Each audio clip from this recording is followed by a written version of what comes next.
and we're working on getting YouTube set up. So what's up to everybody on Facebook land? What's up to everybody on Twitter? Welcome to the Muster Room Podcast Live. Wow. Whoa. Our first live one. Technology. Yeah. Doing it live. We're here in New York City doing the live podcast, Season 1, Episode 10, the finale. Can't believe it's been 10 episodes already. 10 episodes, which is wild. I mean, we talked about this in June, you and I, Yeah. and Joe. We talked about it in June, said, hey, we should do this, and then we're done our first season already. We're done. I cannot believe that we are done with Season 1. That's Yeah. crazy. Yeah. It feels like yesterday we had this conversation up in Lake George, Yeah. and you said, hey, we should do this podcast. Yeah. And Joe had said it to me a few weeks prior, and here we are. Yeah, episode 10. it's amazing how things came together. And then to be here in this wonderful Fifth and Mad bar restaurant in beautiful New York City doing this. Yeah. It's pretty awesome. It's wild. Big shout out to Fifth and Mad. Yeah. We just had dinner here. Delicious. Great food. For Great those, drinks. For those of you that live anywhere within the New York City metropolitan area, if you're coming to New York City, especially into Manhattan, you have to come to Fifth and Mad. And if you're law enforcement friendly, they're law enforcement friendly. Yeah, they're totally law enforcement friendly.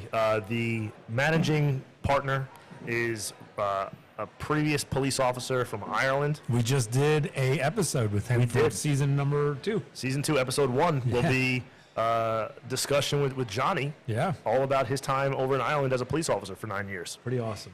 Pretty awesome. All right. So I'll be cutting back and forth. Joe, you got to do like Wow. the intro. You got that. Yeah, can we do that? Hello and welcome. Hello and welcome to the Muster Room Podcast. I'm Joe Ryder. Yeah, I'm Joe Ryder. With me, as always, are my two co-hosts, Austin Glickman and the wonderful Eric Potts. Oh, I'm wonderful. I'm just Austin Glickman. Yeah, and yeah, welcome to our live stream. This was many weeks of planning in the making, and sorry for TikTok folk over there. Yeah, sorry, TikTok. You guys are losing out. TikTok folk.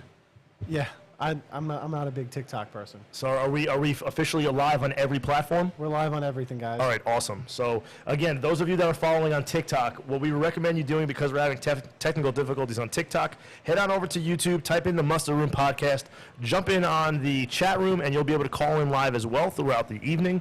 We'll be live for about an hour, maybe an hour and a half here at Fifth and Mad in New York City. Hour and a half if we get our Irish whiskey. Yeah. And we will be taking calls live.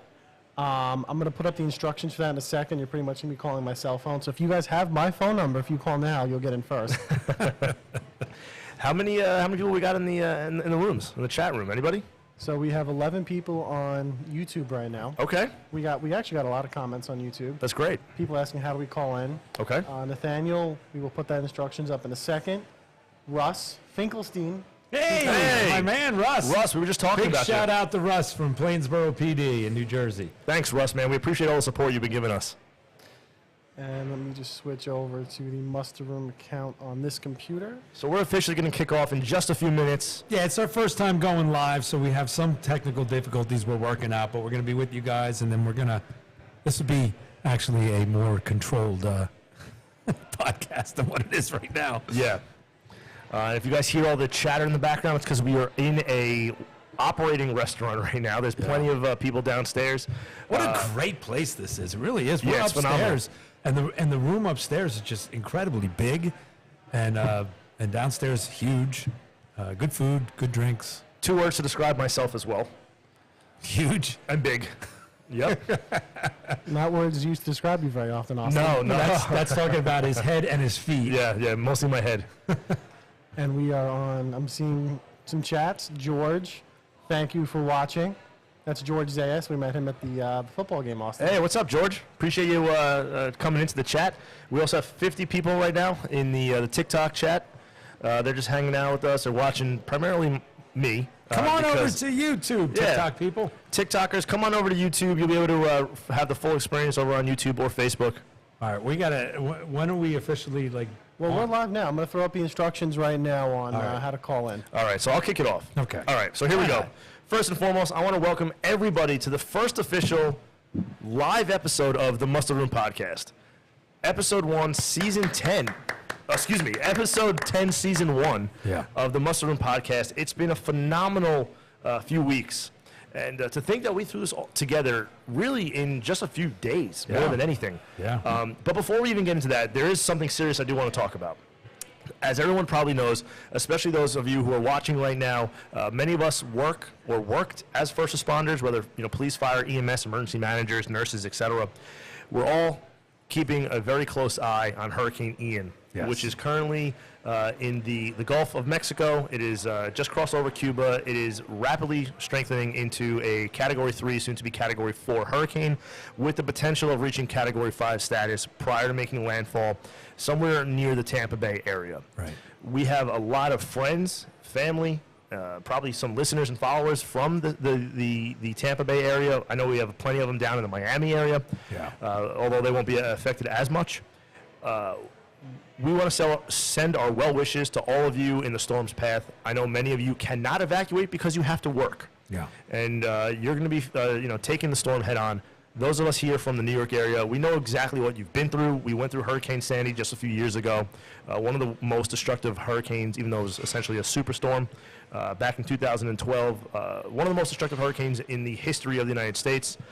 Unfortunately, I think Ian is also going to be up there in the category Yeah. just because of the nature of how it's going to hit, when it's going to hit, and how slow it's going to make its way across the Florida Peninsula. So again, just for those of you that are working down there, or any of you who are going to be deployed down there after the hurricane, please be safe, and our well wishes are to you and your families. Yeah. You're in our thoughts and prayers. Sorry, I have to throw that in there. Being an emergency manager myself. Yeah, way to it's bring it just, down. Yeah. But we're going to bring it back up. We're going to bring it back up, and I think hopefully throughout the night we're also going to have some of our. caller. We have our first caller. Oh, we got a first caller. You want to just jump right into it? Yeah, Let's do it. All right, jump into it. And hello and welcome. You are on the Muster Room podcast. Who is this? This is Eric Levine from Two Cops, One Donut. Hey, what's up, Eric? How are you? A fellow podcaster. Dream, buddy. What's up, brother? How you doing? Hey, man, I just thought you went live. Yeah. I appreciate you calling in. So just so everyone who's listening right now, Eric is a fellow podcaster. He's got a show called Two Cops, One Donut.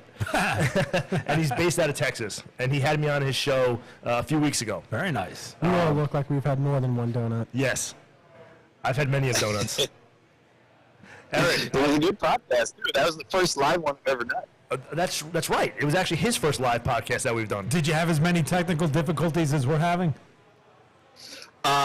No. Well, kind of, because it took us multiple days actually to get the show up and running Oh, because really? we had some issues in the beginning. Well, let's be fair. We've only Dang. had technical difficulties with TikTok. That's true. No, It's no, TikTok. yeah, Joe, you've done a phenomenal job getting us up and running. So yeah, I shouldn't have said that. Yeah. I do have a mega echo when I talk. Say that again? When I'm talking, I can hear myself back. Oh, you're getting Okay. feedback? Okay, we appreciate that. We appreciate the feedback. Joe's going to work on that. Yep. I know how it goes. In the meantime, Eric, you got anything you want to say? Nothing. Just calling in to tell you guys, man, you guys are killing it. And hope everything up in New York's going all right, man. Yeah, well, we truly appreciate that, man. That means a lot Thank you to for us. support. I mean, we're all one community in the podcast community, and we appreciate you reaching out and checking in. Oh, yeah. I share you guys' stuff as much as I can.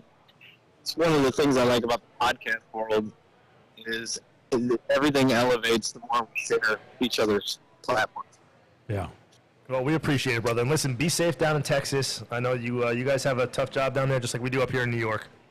So, I appreciate it, brother. yeah, be safe, man. Keep killing it on your podcast as well. For those of you that are listening, make sure to subscribe to his podcast, Two Cops, One Donut. He's got a much cooler name than ours. I Yeah, think. that's the muster room is universal though. It is universal, but I mean, Two Cops, One Donut. That's a great name. Well, what would you want to appreciate change? it, guys. And What he's got- all right, thanks, He's got Eric. some cool merch Thank too. you. Thanks, Eric. What can we appreciate change it. our name to? Dickhead and Jerkwad? Yeah, I think that would go over really well. Most people probably know me by that anyway. So, so I think we're going to have some other callers calling in throughout the night. We may even have some of our previous guests. That are That'd be gonna awesome. calling in. Yeah, I'd like to check in with some people. Yeah, so hopefully they call in throughout the night. What I want to do also, Austin, yeah, can I do something that I haven't done on an actual episode? you want to change our voices?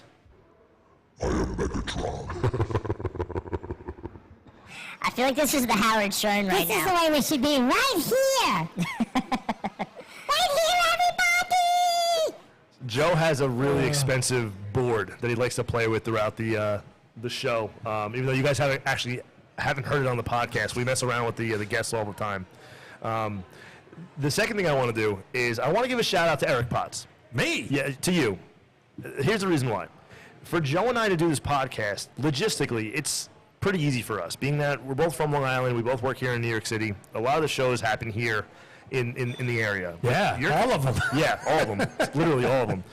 You're coming from Jersey. Correct. It's not an easy ride for you. You know, you're paying your own tolls, you're paying your own gas. You got to Yeah. leave, you left like 2.5 hours early just to get here. Yeah. So, thank you. Well, thank you. I appreciate the shout out, but I mean, I do this because I think this podcast is a wonderful thing. Not because I'm on it, but because of what the content that we have with it, and I think that it benefits so many people in so many ways. So yeah, of course, I don't mind driving, and I may bitch about it a little bit, but overall, it's a good thing. And I drive up here, and I don't mind the tolls, I don't mind the gas, I don't mind the mileage. It's important that we do this. I agree, and many of the episodes that we have every week has that the connection with law enforcement, suicide, or first responder PTSD, suicide awareness, and a lot of that is because of you, actually. I'll be honest. I think if Joe and I were doing the podcast alone, or even with maybe another co-host, I don't think we would have harped on it as much as you do, which is a good thing. You have a lot of the training behind suicide awareness and just mental health and recovery, and I know I don't, at least not yet. Joe, I'm not sure if you do. Yeah, probably not yet either. Yeah. It's something I've really looked into doing. I want to get it, but I don't have that training yet. So I think it's really great for the listeners to hear your side of things. You just recently had your show on the podcast, right? I think it was episode 9. Yeah. And you talked about your experience with your own mental health. Right. And I think that alone just shows, how do I put this? It shows your openness and your willingness to talk to thousands of individuals who don't even know you. You It's don't very know them. kind of you to say, but it's important that people recognize what you guys have done, and you guys facilitated this whole thing. I mean, it was just an idea that we came up with, but you guys, both of you guys, we wouldn't be in these buildings if it wasn't for you, Austin. We wouldn't have the connection with everybody, and if it wasn't for you, Joe. I mean, with the equipment and the technical stuff that I have no clue what you're doing, because it's a lot of lights and bells and whistles, and the connections that you've made, and the connections that we've made through the guests that we've had here. It's just been a wonderful experience, and it's only been, 3 months? Yeah, 10 episodes. 10 episodes, yeah. 10 So it's been episodes. like 2.5 months. And it's just the way it's come together, just from people who want to help, and I think that's what all three of us are about, is wanting to help. So Yeah. I'm looking at the stats. Oh, look, we got Right now. Oh, we can bring them over here. We got some drinks coming in. got some Irish whiskey.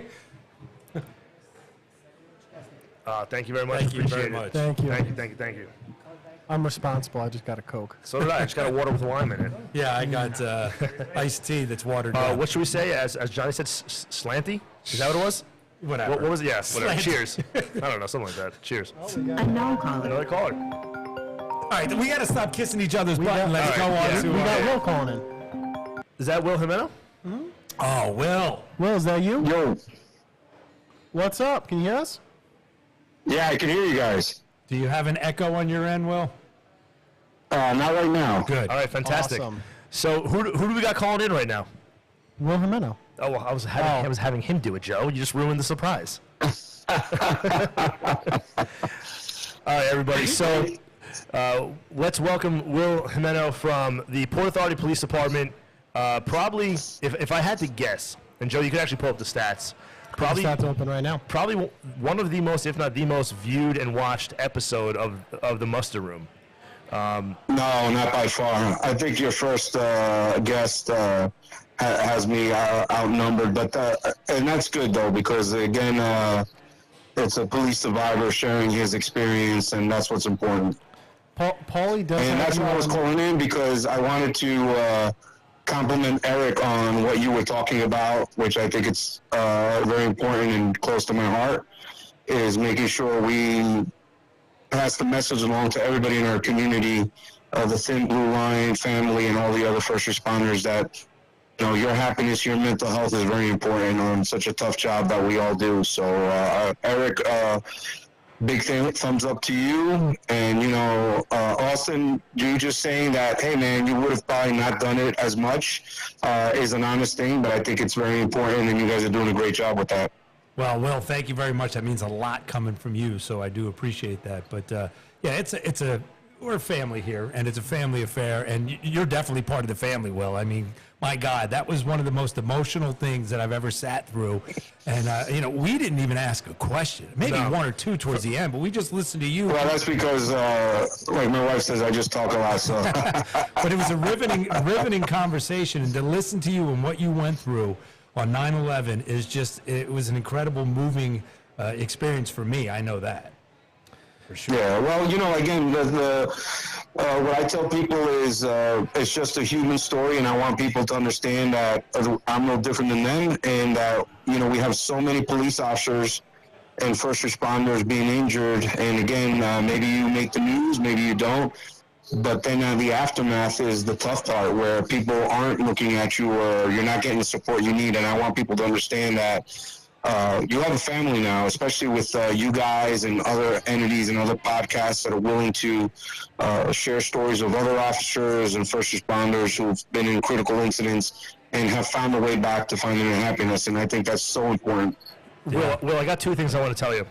So first, you're right. The first episode with Paulie Lewis was also one of the most viewed and watched episodes that we had. But I'm going to be honest. The amount of comments and phone calls and text messages that I got following both your episode and Paulie's episode was significant. A lot of people have never heard the story. They may have seen the movie, but never truly realized the story behind it. The second thing, though, I want to tell you is a lot of those text messages and comments on Facebook, social media, were all about inspiration. Mm-hmm. How your story has inspired them to do X, Y, and Z. And I'll even give you one of my own. I've been on my own weight loss journey. We've talked about it on the podcast. Same thing with Eric. There's been a few times. I know this might sound so trivial, but it may not be. I'm on the treadmill just the other day, and I'm running, and I'm fucking running, and I'm running, and I'm sweating my balls off, and I wanted to stop. I wanted to give up, and I didn't. And it literally went through my head. I was like, Will didn't give up. Yeah. If Will was stuck under the pile, cheating death so many times, and he didn't give up, and I'm running on a treadmill, what type of pussy am I to give up right now and stop running? Which is true. That's what went through my mind. You don't really want me to tell you what kind of pussy you are, do you? Yeah. And that went through my mind. And Will, it's just, I know you've been getting this for 21 years now, but the story is so inspirational, and I can't even imagine how many people you've helped by telling your story. Well, I hope like I always say, I hope if it helps one person, but I'm glad that it helped you, and I'm sure you felt better that you finished the run. I did, yeah. But every guest you have on is touching one person out there, hopefully, if not more. Yep, you're right. So that's what's special about your podcast and what's special about talking to all our brothers and sisters, because maybe you're not going to reach 1 million people, but man, if we are able to reach one brother and sister every single time this podcast is on, that's what it's about. Yeah, you're right. And that's what I wanted to say. I mean, we talk about Paul, we talk about your episode, but all the episodes have something for everybody, family members, and it's just so important that people understand what's going on. And I know law enforcement officers understand it, but those from the outside don't understand what happens, what goes on, the thoughts that go through our minds, the things that we deal with. And it's very important. All 10 episodes have been extremely. Yeah, and people got to stop thinking that things that happen in your life might be trivial. And there's a fine line between, pitting yourself and understand that, hey, I got to need thick skin to move forward. But understand that the things that happen in your life are important. It's just don't make it a crutch. Don't make it something that holds you back. Yeah. It's okay to feel like, hey, man, this is important in my life, and just be kind. That's something that I learned, and I'm able to say that and feel macho. In our tough world, it's still good to be kind to your fellow officer. And remember, if someone's through an incident or is going through a tough time, instead of inserting yourself in and telling a story of what you would do, just be there to listen and to be supportive. And I think those of us who have had brothers and sisters take their own lives look back and say, man, I wish I could have just listened a little bit more. So make sure that you're kind, to your fellow officers, and be there to support each other, because God knows the last several years we've been under attack that, we can't be not kind to each other. We need to support each other every single day. Amen. Yeah. I think one of the biggest takeaways I'm having from this podcast that I want to get out there is that by reaching out for help, it's not weakness, it's a sign of strength. I know Absolutely. in my 5 years as a police officer, I've had a lot of crazy incidents. Even before that, though, I know we focus a lot about law enforcement, but first responders in general. While I was an EMT, brand new EMT, volunteering, there was an insane car crash that I'm probably never going to forget for the rest of my life, where 5 kids were killed. And Oh, God. just learning how to deal with that, and then being able to see that by reaching out for help and getting help, it's not internalizing. It doesn't help anyone. Doesn't help you. It's I think being more weak by not acknowledging you need that help. So by seeing, when I was still a firefighter, I've since left that department, but seeing younger guys after me dealing with things, being able to talk with them like, hey, I went through this. It might not be the same thing you went through, but just know that help's out there. And that's the biggest thing I thought of when I was listening to your episode, Eric. It's very important that and listen, it's not just for first responders. Anybody who's listening to this, when we talk about suicide prevention, we talk about the things that you can do to help yourself. It goes for anybody, teenagers out there that are thinking about taking their lives.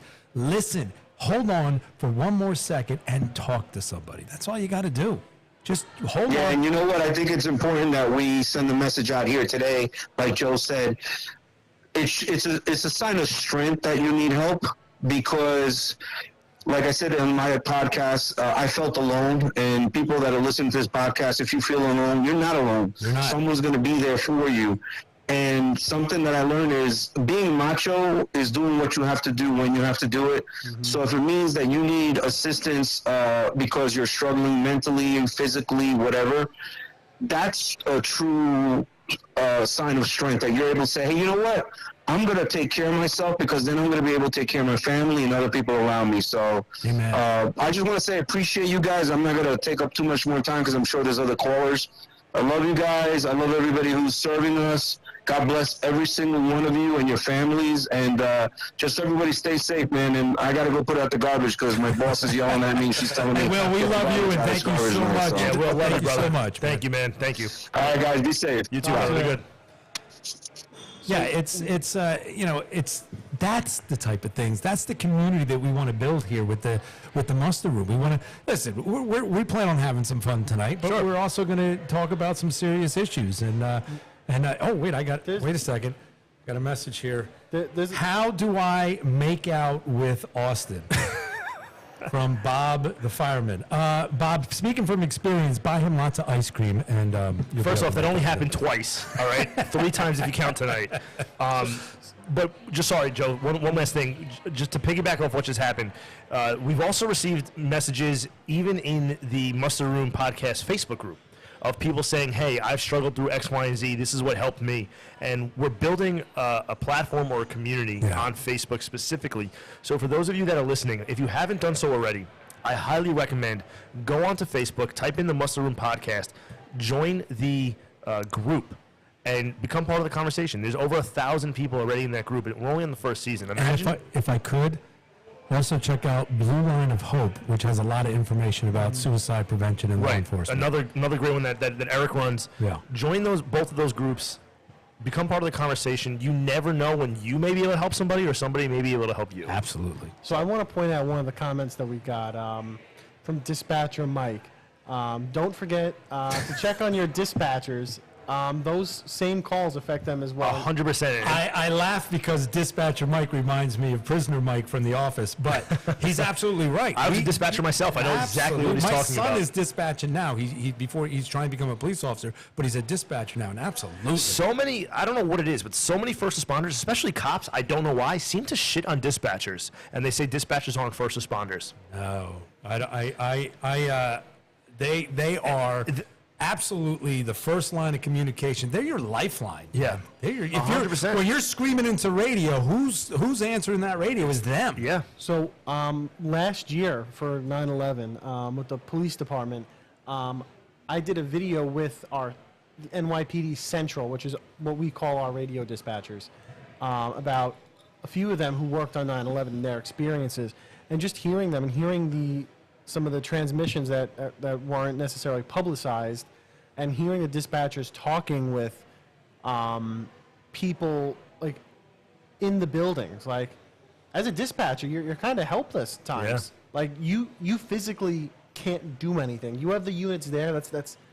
But besides that, it's emotional first aid. And your people out there, if you know they're getting involved in some gunfire and stuff, as a dispatcher, they're your people. That's your family. If you don't consider a dispatcher a first responder, neither should firefighters because they're second responders after the cops secure the scene. But you know what? I give them a real dig. But coming up in season 2, I think that we ought to make it a point to have I would love to one have or two dispatchers, for dispatchers sure. come on here and talk Yeah. about their experience. Yeah, we'll make that happen. If you are a dispatcher and you want to head out to New York, let us know. Send us a message. We have an email address, which we actually tend to give out. We forget to give out, I should say. I didn't even know we had one. Yeah, Joe, what is it? info@themusterroom.com. There's on our website too. If you guys haven't checked out our website, which not too many people have, I see the analytics. Check out the fucking website. Yeah, themusterroom.com. We post all of our episodes there, full episode transcripts, the videos, extra photos we get. We also have contact forms on there. We have nude pictures of Austin, so that'll get everybody going over there. Musterroom.xxx. And soon to come on the website, one thing that we've been talking about is incorporating some generic, not generic, but like. Eric, do you want to explain? Yeah, we're gonna general orders. We've got some general orders we're working on that small towns who can't afford it or don't know about, or for as far as critical incident stress management or suicide prevention. We're gonna have a blog running over there that I'm gonna write a lot of stuff for, and we're gonna have some training ideas and some programs that we can bring into these smaller departments that can't afford to really develop these things on their own. I mean, that's the goal of this, is to help law enforcement, big and small. The muster room is going to continue to expand. Yeah. Everyone who's listening right now, who's been following us and supporting us, you're getting it on the ground level. This is just the beginning. We have a lot of plans, which all of us know how to execute. That's the one thing I could really say about all of us, is that we are logistical planners, right? We Logistical wizards. I'm not. Yes, you are. We all are. That's kind of what we do especially with Law Enforcement Officers Weekend, is we work logistics. Yeah. When we say we're going to do something, we do it. Yeah. And we're going to build upon what we've already built with the muster room.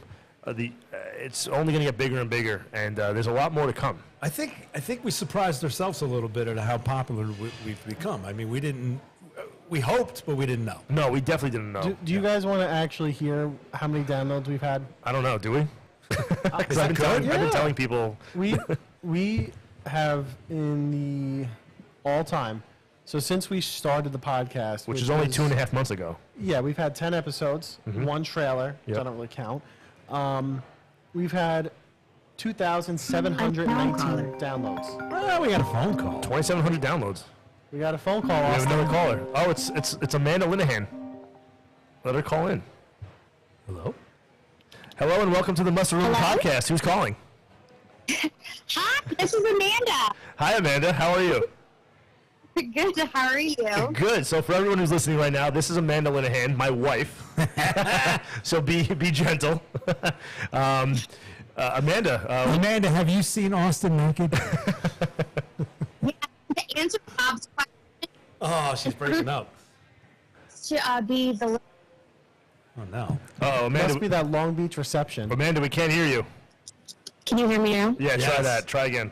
There's a lot of feedback. Yeah. Can we hear the story about the stone from her point of view? Oh, yes. All right, so Amanda, okay, wait, hold on. Before Amanda goes, let me just refresh everybody's memory. I believe it was episode 2 or 3. I think 4. Chara. Episode 4, Chara Lopez. Chara Lopez, the sister of Ari Lopez, who was unfortunately killed in the line of duty. I love that episode. by the Amazing way. episode. Amazing. Ari Lopez was a police officer with the Nassau County Police Department, killed in the line of duty October of 2012. And Chara is a crystal healer, amongst other things. So Chara was telling us all about her crystals, and I chimed in and told the story about my wife, Amanda, my beautiful wife, Amanda, who dabbles in the crystals, we should say. Where one day I came home from work late at night, and I put my head on a pillow, and I get stabbed in the neck by I remember this story. by a crystal, and I scream, I curse, I put my hand underneath the pillow, and I pull out a 10-inch, I'm not exaggerating, a 45-inch Battery operated crystal. yeah, which stabbed me in the jugular. I'm bleeding everywhere, and then whatever. I calm down. I go back to bed. I reach my arm around her to cuddle her. I grab another goddamn crystal out of her pillow. And That's not a crystal. yeah. Another battery operated crystal. So that's my side of the story. Okay. And that's exactly how it is, how Eric described it. yeah. She was lonely. She was lonely waiting for you to come Well, she home. told me. You know, and it did help with your communication, so it worked. And now I just keep the crystals under the bed and not on the pillow. Do you really? Yeah, maybe. Listen, I'm gonna put it under there. This is I got chicken marriage butt. confessional. yeah. That's what you're doing. This podcast is doing so well, guys, because of my crystals. Oh, that's what it is. So what are the chances you get another crystal in your pillow tonight? I wouldn't be surprised. What about a crystal in your pocket? Is that a crystal in your pocket, and you're just happy to see me? It's a crystal. So I do want to say one thing though about my wife Amanda. Originally, she wasn't actually going to listen to the podcast. She's not really into the whole, first responder podcast thing. Even though she was a first responder herself. That's a thing? Yep. She was a first responder herself. She was an EMT. That's how actually we met. We met in SUNY Cortland, and we both EMTs together. I was a chief. I essentially wooed her and tricked her to giving me her number. Wow. It worked. Yeah, that is true. But aside from that, she wasn't really into the podcast. But to show how well the podcast is going, Amanda, tell me if I'm lying. You actually enjoy the podcast. Yes, no, I do. I stopped watching the Jeffrey Dahmer's Netflix series just to listen in tonight. See? So, How are you liking the Jeffrey Dahmer Netflix series? oh, I love it. I love Evan Peters, though. He's such a great actor. And I love serial I got through killers. half of the first episode. I'm like, I don't need to watch him kill and eat people. I've seen enough of this crap. how many serial You need to killers has watch he him kill played? all the people. He's played at least 6 serial killers, hasn't he? In different movies and TV shows. Yes. Is he in American Horror Story? Is that the same guy? I have no idea. Yes. It is. Okay. He's got playing a psycho down to a science. Gotcha. Very nice. All right. Well, Amanda. Like Austin does. Yeah. Oh, thanks.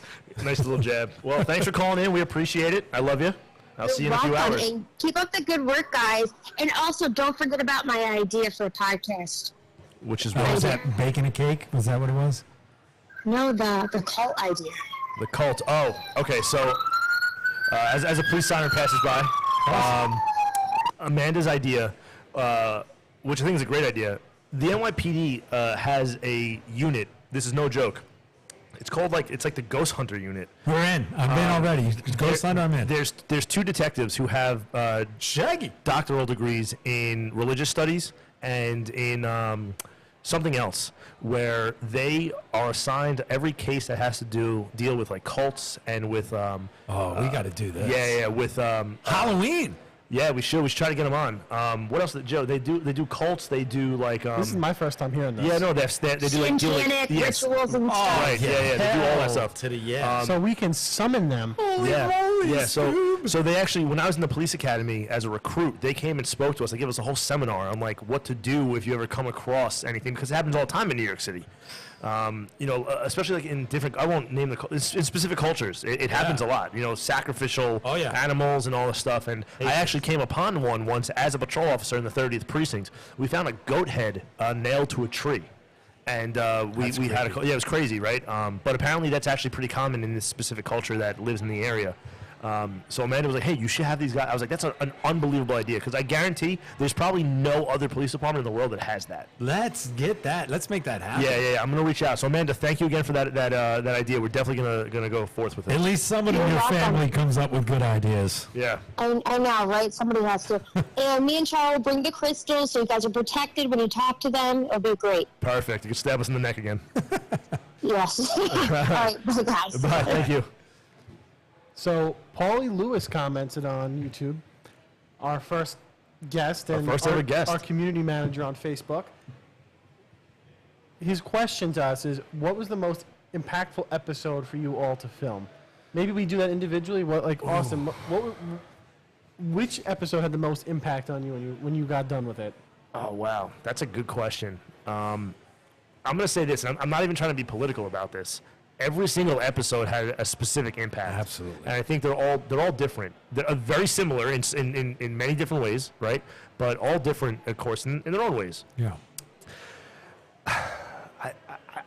Man, wow, that's a really tough question. Which was the Mine most would have to impactful? be, I think, Chara. Mm-hmm. And because of being a family member of, and so to sit there and listen to that was very emotional for me. And I think Will, although they're, like you said, you can't pick one and go, oh my God, this one was better than this one, because they're all good and they're all important and they're very. They all hit hit different. Yeah. But I think those two really hit home for me. Really, really moved me to tears while we were actually filming them. So. Yeah, you were choked up a few times. I got choked up, especially Will's. I mean, we were all choked up a lot. Yeah. So you chose Will, and Chara. So then I'll be different, right? So I'll go.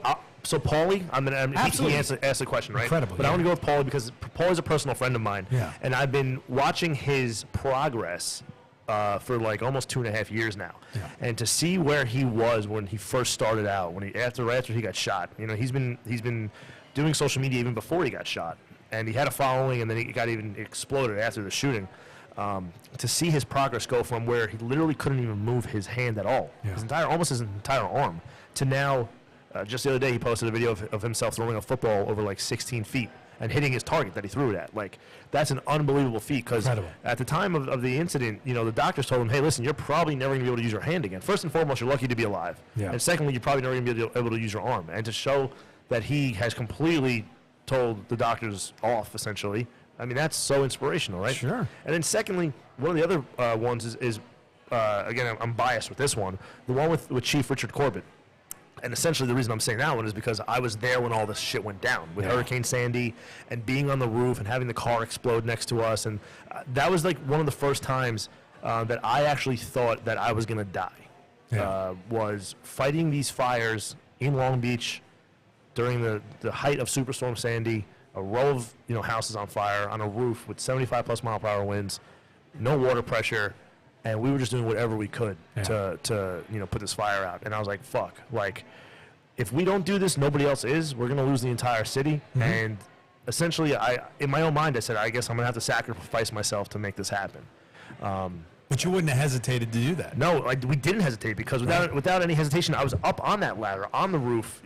But, like, I just remember it going through my mind. And I don't want to say it's like PTSD, but it kind of is, I guess, where there's been plenty of time. Every time I think of a hurricane, that's essentially what goes right back into my mind. As first responders, isn't it crazy the stuff we do in the moment and don't realize we're doing it? Like, I remember during all the protests and the riots, the unit I was assigned to got into this crazy car chase, and I ended up in a foot pursuit with a guy that we saw had a gun into Prospect Park at 3 a.m., pitch black.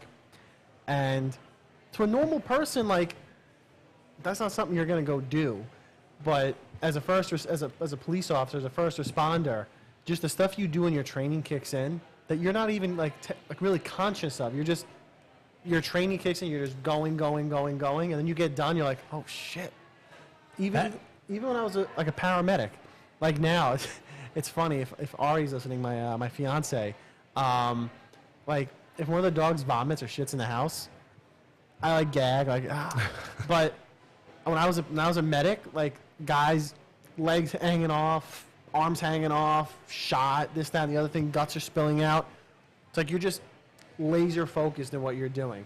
You don't think about what you do until you're done with it. That's why I think it's the first responder community is so amazing, and I'm so proud to be part of it. Is that the amazing things that we do that we don't realize. But what you just said harkens back to my episode that I recorded by myself, and that is you detached. Mm-hmm.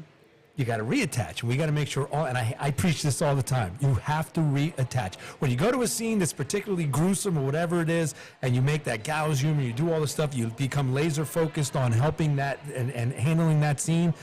You don't realize how much that affects you. Mm-hmm. Yeah. And if you don't reconnect with that and talk to somebody about it, it's going to build up. And it may not happen right away, but eventually it's going to happen. Not everybody, it doesn't happen to everybody, but it happens more often than not where people don't realize that they're being affected. And 10 years, 15 years down the road, all of a sudden, you're like, holy shit, the nightmares won't stop. Can I be honest Talk with you? to somebody.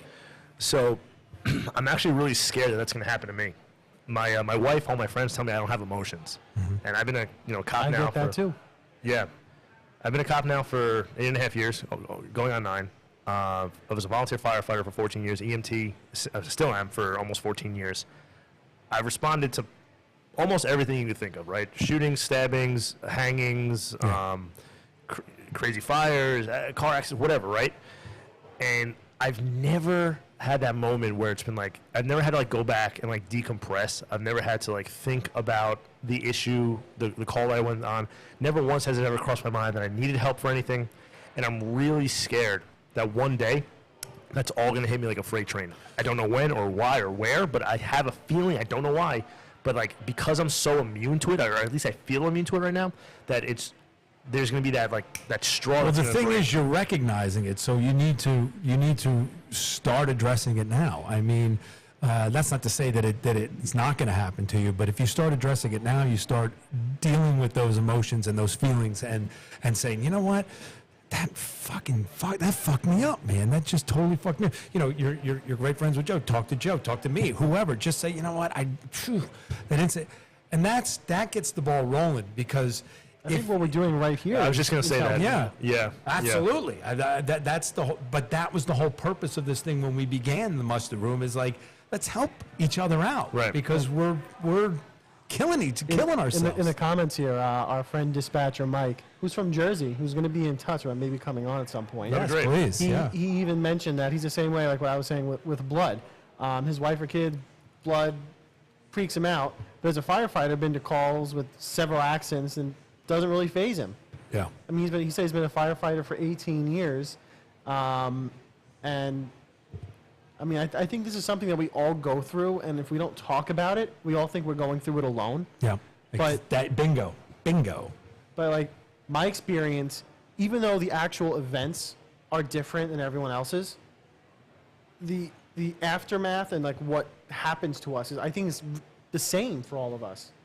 And what I want to make clear to your point, Austin, is that PTSD can hit you after you go to one incident, or it can be cumulative. It could take 15, 20 years, and all of a sudden one incident just sets it off. Mm-hmm. Or it could be the first incident you ever go to and you suffer PTSD. It's a real thing, and if you are experiencing the symptoms and the feelings of it, recognize that that's what's happening to you. To realize that there is help out there, and don't take any drastic measures. You're not alone. Every single one of us at some point has gone through it. I can tell you I have gone through it, and I'm still going through it. But I learned how to deal with it, and that's what we need to help everybody learn how to deal with it. When Paulie asked what were some of the episodes that really impacted us, I know an easy answer is talking about Will's episode. I mean, his story is just absolutely insane. What got me more emotional even than Will's story was Scott's. Oh yeah, I was just gonna say that. Because what happened to, like, I'm not trying to change anything or say like one's more important than the other, but Will got trapped there, not by his own volition, and he was stuck. When Scott came and when he was talking about crawling down into this hole, which he knew he was not able to get out of, that they had to dig him up just like they'd have to dig Will up and dig his sergeant up. And he's going down there thinking in his head, like apologizing to his sons that Yeah. he was going to die going down there. I lost it. That to me was one of the most impactful moments on this podcast for me. Yeah, Like, yeah. like when Scott was talking about going down into that hole and fully expecting to die trying to save Will. Incredible man, Scott. Mm-hmm. Is incredible. He's so humble too. Yeah. So humble. And I think that, and I may be speaking out of turn here, and I don't want to, but I think that Scott has some emotions that need dealing with as well. I mean, I think that Scott carries this thing deeply, and for him to share that with all of us and to say what he said, I was not keeping it together when he was talking about that. I was absolutely like, oh my God, because I imagine myself in that position with my kids and saying my goodbyes to them in my head, you know? So, Yeah. yeah, incredible. Truly, Sorry about truly incredible. I've known Scott for a while now. Before the podcast, he's been a big supporter of Law Enforcement Officers Weekend, and he didn't mention it on the podcast. I don't know if you wanted to. I'm going to mention it now. Sorry, Scott. He was also the mayor of Mineola. No, I didn't know that. Yeah. He was after he got out of law enforcement, he got into politics because he just wanted to continue to help. Yeah. And he also works right now he works for a very large nonprofit organization. It's a hospital system where he's like the VP of security, and he just continues to just do amazing things. And he does tend to he doesn't talk as much as Will does about the incident of 9/11, but he does do it. And he was the first person to reach out when I made the Facebook post a few weeks ago saying, hey, we're doing a 9/11 series. Does anybody want to come on and talk? He was the first person to say, I'd love to come on and support you guys and tell my story. And he actually said, we were talking about it prior to the show, he said that actually doing these types of podcasts, which he doesn't do a lot, but when he does do them, or talk shows or TV shows, it does help him. Just like what we just said. Yeah. Talking about it with a group of guys or friends about the incident, it helps it get off the chest. And that's what the muster room is all about. But when you mentioned that, Joe, that just brought me back because, probably that may have been the most emotional that I felt out of all the episodes. Even though I talked about Char but him saying goodbye just crushed me. I think it hits so hard because when it comes to shootings like Paulie and all these, like most of these incidents, it's stuff that happens that you're not making a decision to be a part of that. Someone else is taking it upon themselves to do that to you. Yeah. Someone's taking it upon themselves to shoot you or to kill one of your loved ones, or I think it's a testament to his character to be able to willingly go down into that hole with no guarantee of coming And his back two other out. partners, by the way. We don't Yes. want to forget to 100%. mention them. 100%. The heroics. Yeah. I don't know if we will ever, hopefully not, right? Hopefully we will never see something like that ever happen again. Hopefully we won't need to see something like that ever again. I thought about this after the show. Even when Will and Scott were talking about it at the time, I'm thinking in my own mind, I'm like, can I do that? You could. If another 9/11 were to happen right now, while this podcast is going on, Yeah. a plane flies into the Freedom Tower, and the fucking building comes down, and there's people trapped, and there's piles of rubble and body parts everywhere, can I muster up the courage and the heroism to go and knowingly, think in my own mind that I'm not going to come back, and I go and do it? I truly believe that most first responders, that is a resounding yes. Because and I don't have to toot my own horn, but we're a different breed. Yeah. We are totally different. I have been in incidents where I was like, yeah, I could probably die. You're thinking about it afterwards, like, I probably could have died there, but you just do it. I've been diving into the Delaware River to try to save somebody that drove into the river in a car. I dove in there, but I didn't think about, oh, shit, Yeah. I'm not going to get home to my family. I thought about, I got to get in there and do that. Yeah. So you would do it. I'm convinced that. And that's not to take away from people who have done it. I'm simply stating that we're a different breed. It's just, we're all alpha personalities. You can't be anything but in this job. Yeah. So we are those people like, fuck it. Who's going to do it? If it's not me, who? Right. Yeah. No, you're right. Nobody. Yeah. Yeah. We truly are, the thin blue line, the thin red line, the thin yellow, blue, green, orange. I mean, there's so many thin something lines, right? But they all represent some sort of first response agency or I don't know what you want to call it, but fire Entity, EMS yeah. entity, right? Thank Yeah. you. And I guess that's really what that thin line is, right? It's just Absolutely. we are the thin line between order and chaos and disaster and destruction. When you come into this job, that you may be called to do that. It's not a police officer's job to die for anybody, but every police officer that I know is willing to do that for the right reasons. Right. So, And I know we've had a lot of police officers on this first season. I think one thing I want to see, maybe I'll pose this to you guys. Where do you want to see season 2 and beyond going? I want to see us maybe talking to more firefighters, EMTs, paramedics, dispatchers. I think we focus a lot on cops, which we were all cops. But I want to see us expand a little more, talk about those other responders and No, fuck them. No, I'm kidding. Yeah, absolutely, 100%. I think that was our vision from day one. Yeah. Was to get all these different. So, Will commented again. We are what's written on Austin's inner bicep. That's true. Yeah. Well, I'll get to that in a second, right? But it's very small, his bicep, so it's very difficult to read. Sure. He's trying to flex right now. Yeah. My wife keeps telling me, she goes, you're losing weight, but you're also losing muscle. So I need to get back into the gym.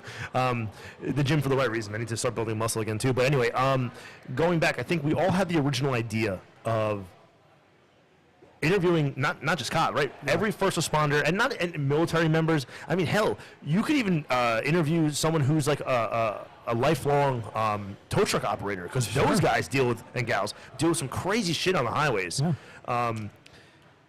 I just think that our general location being that me and you are both NYPD, Yep. You're from Jersey, we deal with huge law enforcement agencies. And there's so many different incidents that have occurred in the New York City, Long Island, New Jersey area that it's easy for us to say, all right, we're going to take this person, and this incident, and that incident, and they just all happen to be related to law enforcement. Right. But moving on, you're right. I would love to get more, firefighters,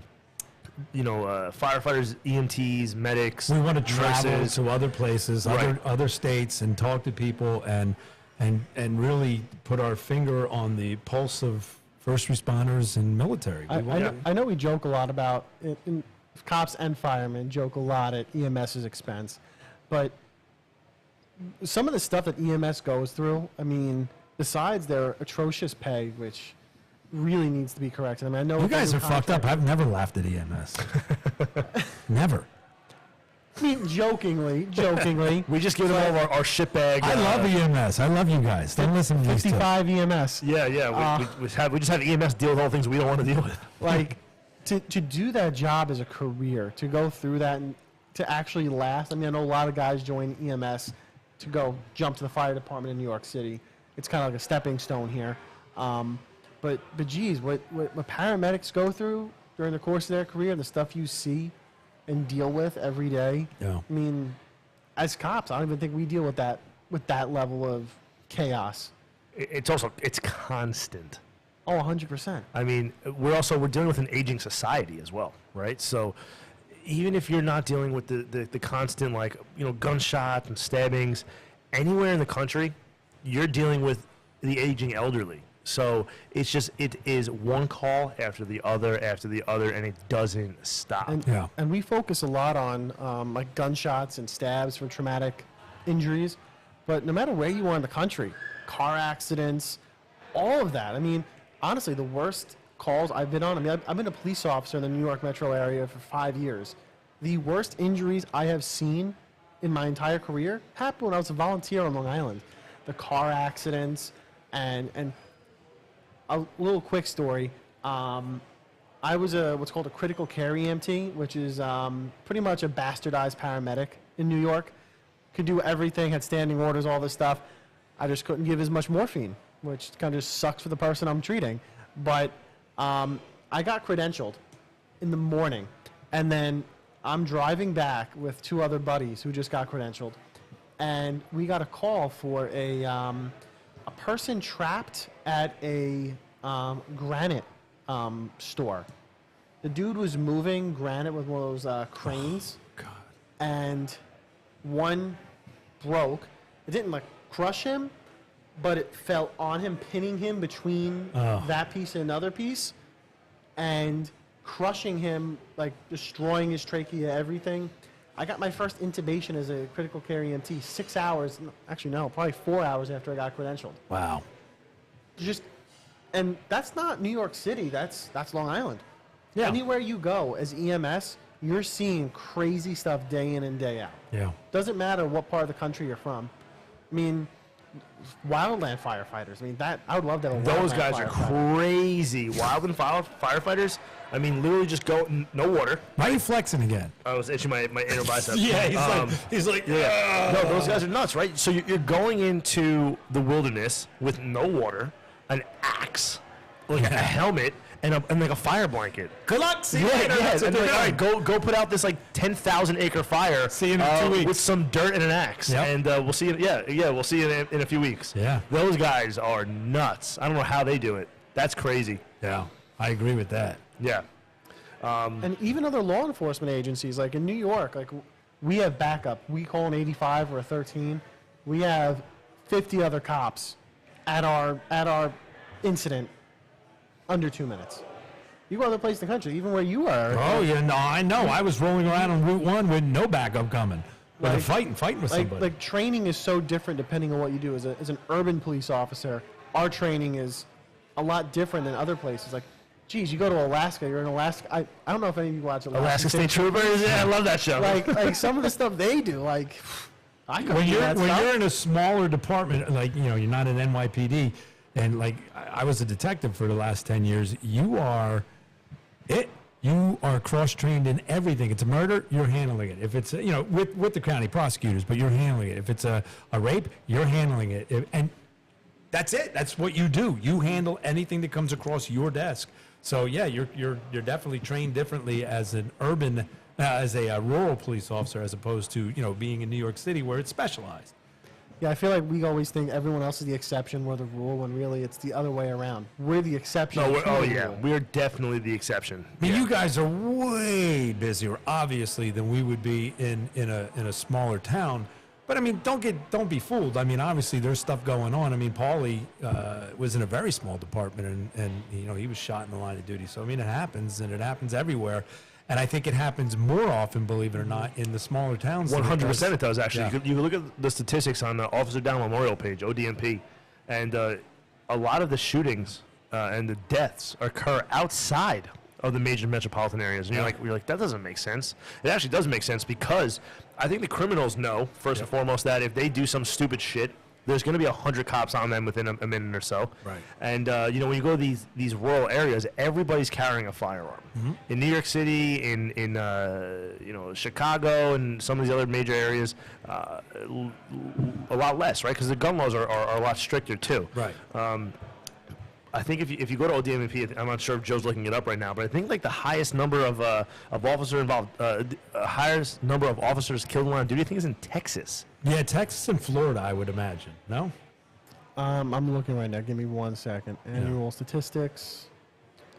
I can look it up on my phone. Oh, no, I'm on TikTok right now, but Asking me to How many log people are in. still on TikTok? well, right now we're at 12. We were at 160, I think, at one point, but They all migrated over. I think they all went to YouTube, hopefully, or Facebook or Twitter. Good. We're on 4 different platforms right now. Hey, if you wanna communicate with us, you can go to Facebook or YouTube. You can communicate through the chat rooms there, right? Can still, yep, you can communicate there or call, or you can call in.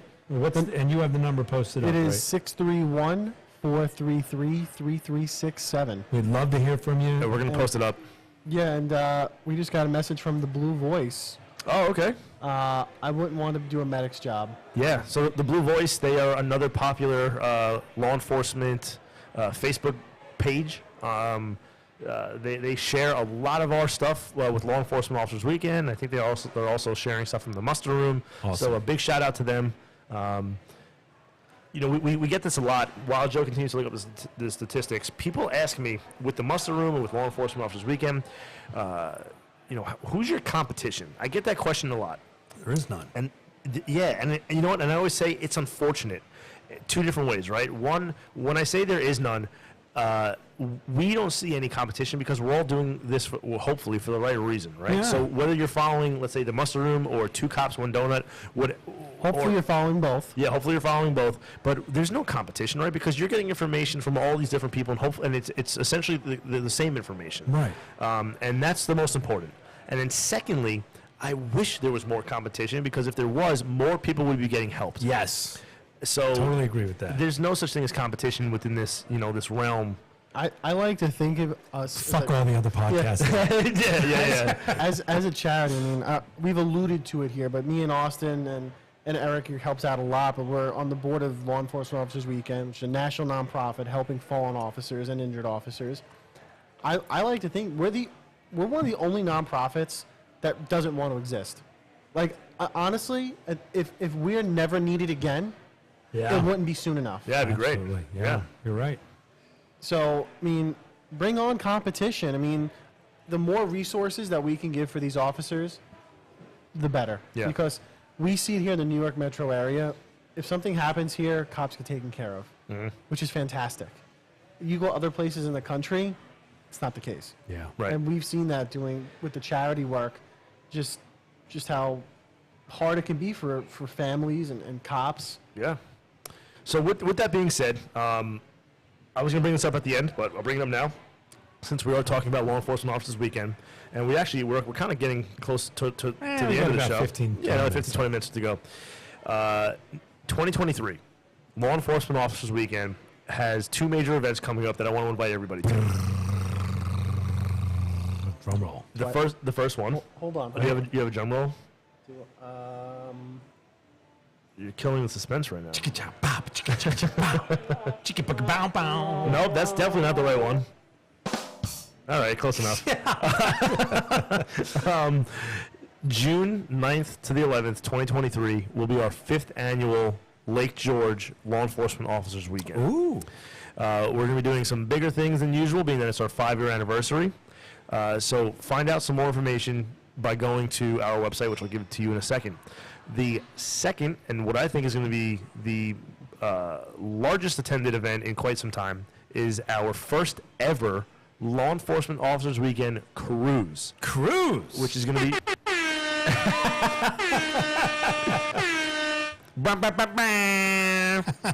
November 10th. Yeah, the crowd's going wild behind us right now. November 10th to the 13th, 2023, we are doing a cruise to the Bahamas. Wow. Leaving out of Fort Lauderdale, cruising that night to the Bahamas, stopping off in Nassau, Bahamas on day 2, then to Coco Cay, day 3, Ooh. and then back to Fort Lauderdale, day 4. Wow. 10th to the 14th, 10th to the 13th, it's open to everyone. So whoever's listening to the podcast right now, you go to leoweekend.com or leoweekend.com/cruise, and you can find out all the information. It's on Royal Caribbean, Liberty of the Seas, and we have a special rate for all of our attendees, discounted rates. We're also going to be bringing the families of fallen officers to this event, all expenses paid. That's awesome. So you're going to be able to come on the boat, which has, the amenities. If you go to the website, leoweekend.com/cruise, and see all the amenities that this boat has, it's unbelievable. Wow. It's so fun. There's so many different bars and restaurants and water slides and just so many other things going on. If you haven't been on a cruise, this is the one to do it, right? If you have been on a cruise, you know exactly what I'm talking about, especially Royal Caribbean, who's known for their just unbelievable amenities and their friendliness, cleanliness. Go to the website and register. It only costs $100 per person to reserve your room. And you then, from now till whenever, you can pay off the room. And I think it's only like $400 to $500 per person. That's great. Before you get, if you want to get a drink package, et cetera, then of course it goes up. But like just the bare minimum, it's bare bones. It's nothing. So I have the prices right here. For an interior stateroom, now this is all for double occupancy, by the way. So Right. you and your significant other Or friend. or friend, $740 for an interior room, $830 for an ocean view, and if you want to go bougie and get a balcony, it's $974. So I go bougie every time. I'll be honest. I've been on like 10 different cruises. Go bougie. Zach Gunther, who's the vice president of Law Enforcement Officers Weekend, he is a double diamond black belt karate master on Royal Caribbean. he's been on like 900 cruises, and he always says get the balcony. So I started doing the balcony, and he's right. Like the balcony room is really nice. You could you go out there when you're set sail, and the sun's setting, and When you're hammered, you got to puke. You just puke over exactly. the side. Yeah. And you throw your significant other overboard. I highly recommend getting the balcony. But again, there's only a limited number of rooms because the boat itself is open to the general public. Everyone can go on the boat. We're hoping to bring a few hundred people. We're going to have T-shirts that are going to be law enforcement themed. We're taking over the boat. Bring your friends, bring your families, bring your children. It's going to be a family-friendly event. I highly recommend it. Again, ElioWeekend.com. Bring your grandmother. Bring your dogs. Everybody. No, you can't bring your dogs. That's emotional support. Yeah, I guess. But go to the website, check it out. Check out the Lake George event, and check out the cruise. We just launched it today. And Lake we already have George registrations. will have some filthy comedy this year. Filthy comedy. All right. I'm gonna hold you to that. I already know the comic we're bringing. Oh, awesome! All right. Do you want to? Oh, we can't announce it because we don't know if it's I don't know. guaranteed. I gotta make sure he's okay. Okay. And we love Kevin. Don't get us wrong. But, Yeah. we're gonna bring somebody different this year. Yeah. So we have a question from YouTube. Okay. Who is Austin's favorite moderator? Oh, all right. Well, first off, I think I know who said that. But my favorite moderator, so she's a friend of mine on TikTok and on YouTube. I guess apparently now I don't know if she's do we have This moderators? is from YouTube. I'm the moderator, I think. Okay. Well, I'm the captain now. Her name's Candace. I've known her for I'm the captain now. I've known her for about a year now. A lot of times when I go live on TikTok, I'm sure this happens with a lot of people. If anybody else has a TikTok account, especially if you're law enforcement, you get a lot of trolls, a lot. Yeah.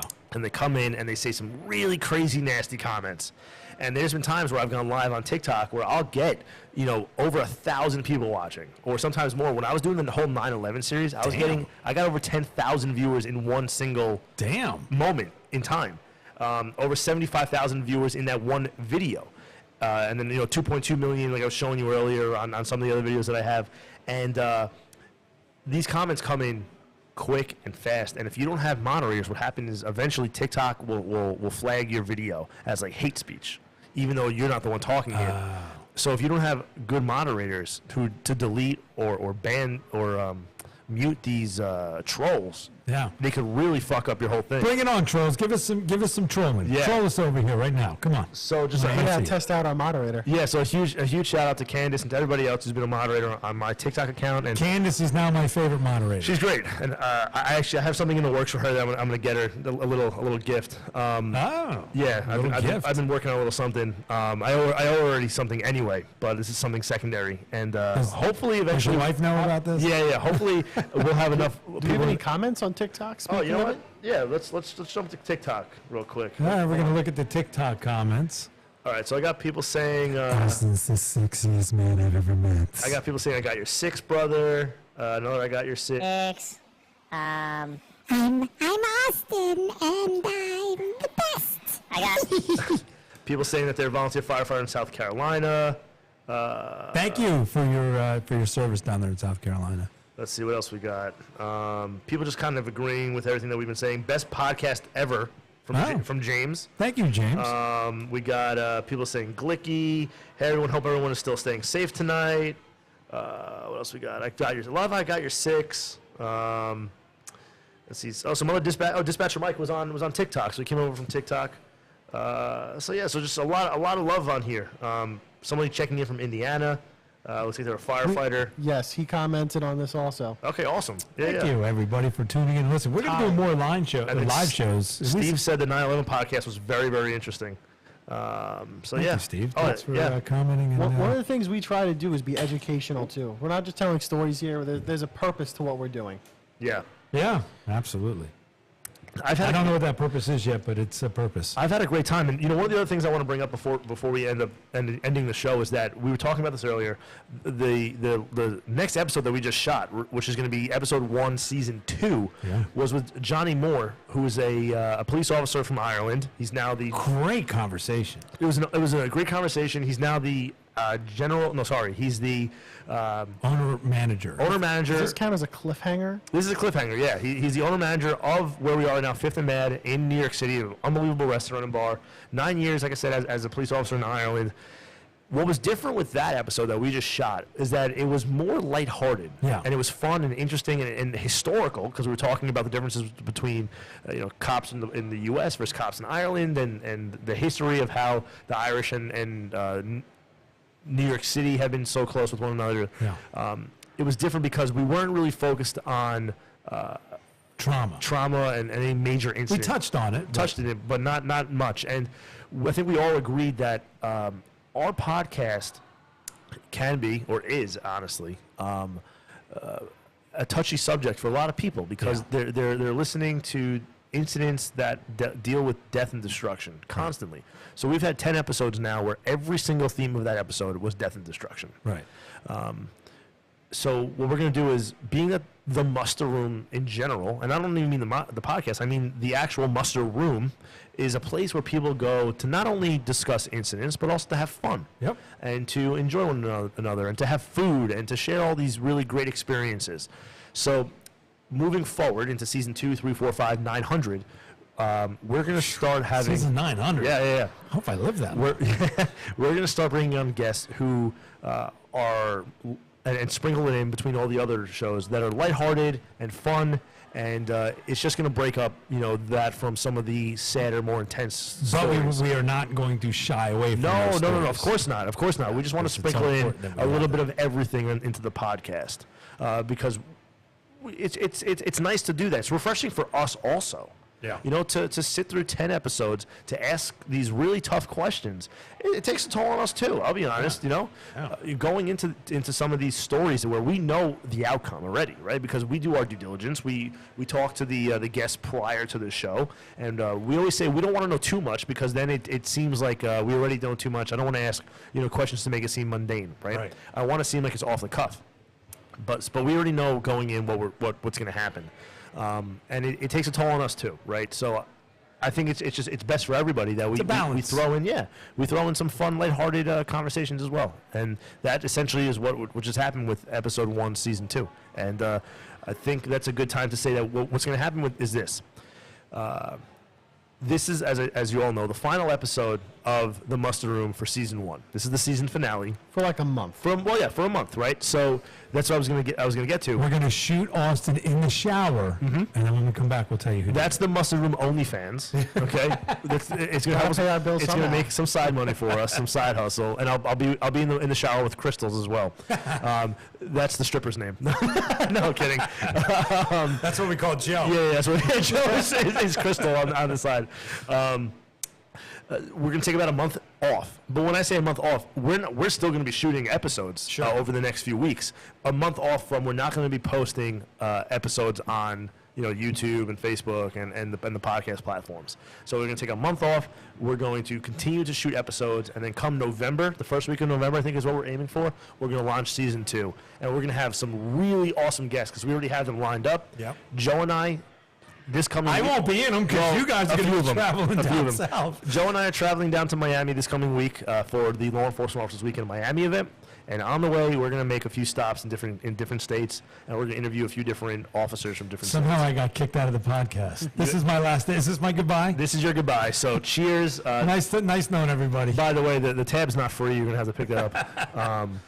And so we're going to have guests from all over the country, not just New York, which is essentially what we've been focusing on. We'd like to get down there during Police Week. Oh, We wanna be down definitely. there We're Police definitely I gonna think be down there. Police Week would be huge. We're going to Oh, do yeah. some shows from Police Week and other things. Dispatcher Mike asked, muster room meetups? Question mark. That'd be awesome. I would Yeah. love to do, you know what we should do? Like a live show with an audience. Yes. I think what could be awesome, and we're just spitballing. We didn't talk about this at all before this, but if we did something like maybe a location like this, something central for people to come to, and we can do like a little Law people- Enforcement people- Muster Room Weekend. Yeah, people can get appetizers, things. We can have like a little networking thing, and then we could just do this, shoot the shit on live, and see where it goes. I mean, this is the point of this podcast, is to bring people together. But why don't we do this? I have a fucking great idea.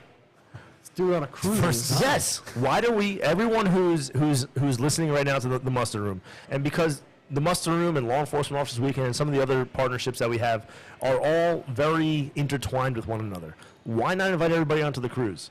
what's a better, unless, well then, we could. We're not paying, though. You have to pay. Yeah. Come join us on the cruise. I mean, it's your own vacation. It's fun. You're with like-minded individuals. It's law enforcement, and we'll And first responders. Yeah. So if you go to a law enforcement officers weekend, Yeah.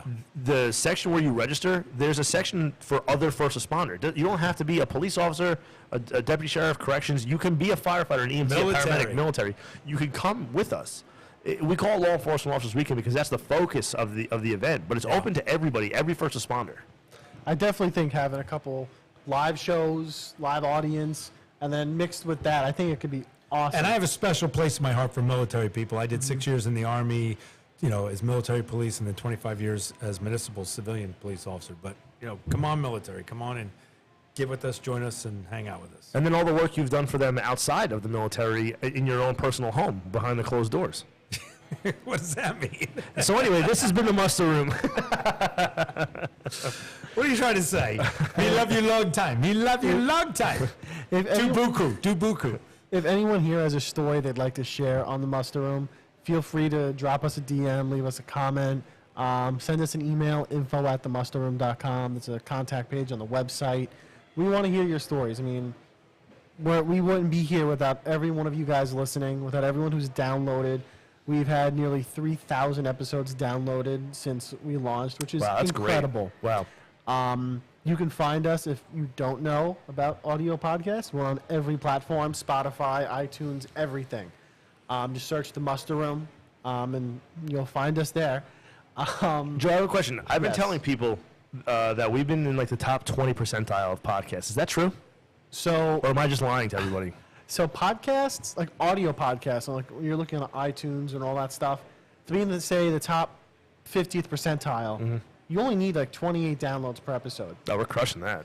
Oh yeah, we're in the top 20% of all podcasts. Oh, right see? now. So I'm not lying. But and people think, 500 downloads an episode. That's like people think on YouTube everything going viral. But the awesome thing about what we're doing here on a podcast is it's so much more personal than a little like YouTube video. I mean, yeah, we are on YouTube too. We're getting a lot of listens there, which totally appreciate it. Watch wherever it's more convenient for you. But this is for the listeners. I mean, we wouldn't be here without you guys. There'd be no one on the other end without you guys. Yeah. Yeah, and the other end is important. Yeah, absolutely. The other end is always very You important. can't. Yeah. And listen, I'll add to that as we're signing off, and just say this: first responders out there, we love you, we appreciate you. You're not alone, and the most important thing you can do anytime you go to work is get home to your families. And what I want to say is to the non-first responders, Yeah. to the family members, to those of you who just support law enforcement, Yes. firefighters, EMTs, the military. We know you're out there. We hear you. We understand why you may want to shy away from being openly supportive of it. But as I said in the previous podcast, which you guys will hear in a few weeks, the pendulum is swinging. Yep. I don't want to get political, but the pendulum for those who support law enforcement and know that we have to get rid of bail reform or highly change it. We need to start supporting law enforcement. We need to start supporting the military. Fund the police, not defund. Right. The pendulum is swinging, slowly starting to swing back. We've seen it already. It's happening in other parts of the country. It's even happening here in New York City. You have, I don't want to get too political, but you have politicians who were once calling for the defund the police movement are now changing their tune. It's going to start happening more rapidly, Good. and you're going to start seeing more and more people do it. And then eventually you're going to have all these woke companies are going to start supporting law enforcement once again. Fuck those woke. I was just going to say, though, just keep in mind, they're not doing it for you. They're doing it Yeah. because it's a money thing to them. Yeah. But nonetheless, I think that it will help with the amount of officers who have been ambushed this year and last year is up 50% than any other year. When we stop talking about all this bullshit police rhetoric that's on the news right now and all these bullshit commercials from all these woke companies, once that's off the air, you're going to see, I would assume, less police officers ambushed and attacked just because they're wearing the uniform. Perfect example is look at CNN. They fired all those liberal people because Yeah. they knew it wasn't fucking the right thing to do. So All right. that's what I got to say. Yeah, if you guys have liked this podcast, which if you've listened this far, I hope you have, please rate and subscribe us. Ratings on iTunes are massive. Same thing on Spotify. It helps us reach a lot more people. Please rate and review. And we'll be dropping a couple more things but in the interim before the next season, little mini things here and there. But stay tuned. We'll be posting stuff on social media. And any closing remarks from you guys? Or Thank you, everybody. That's all I can say. Thank you so much. This has been a lot of fun. It's been an unbelievable experience.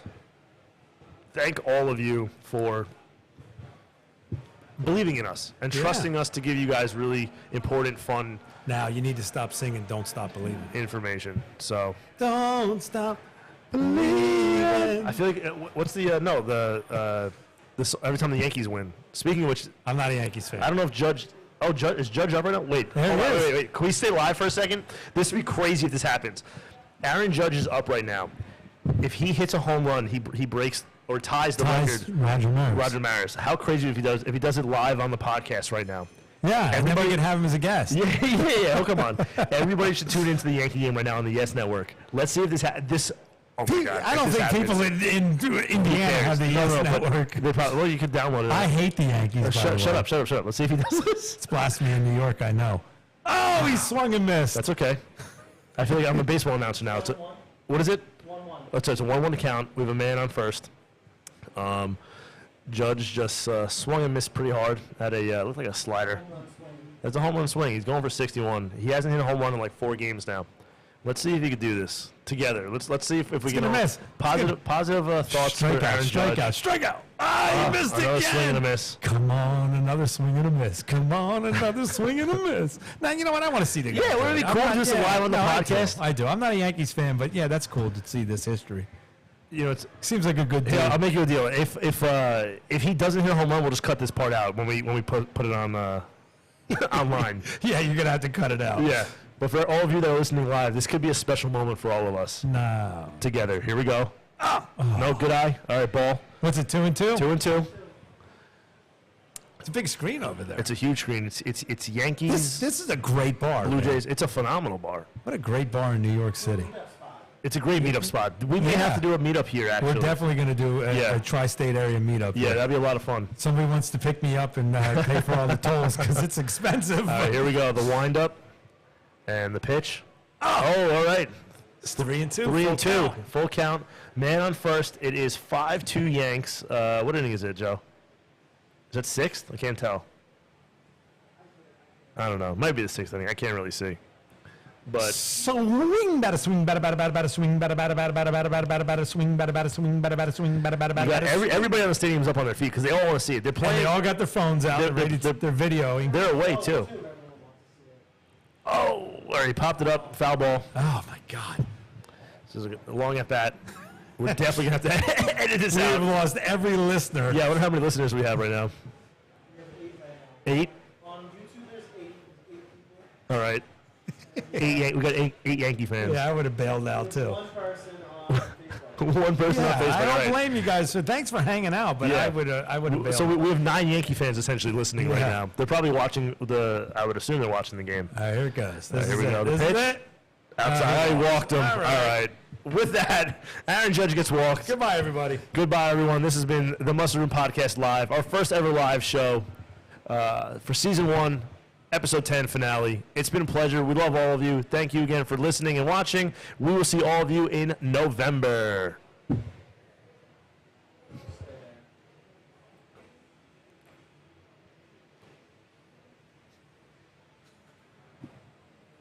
And we are.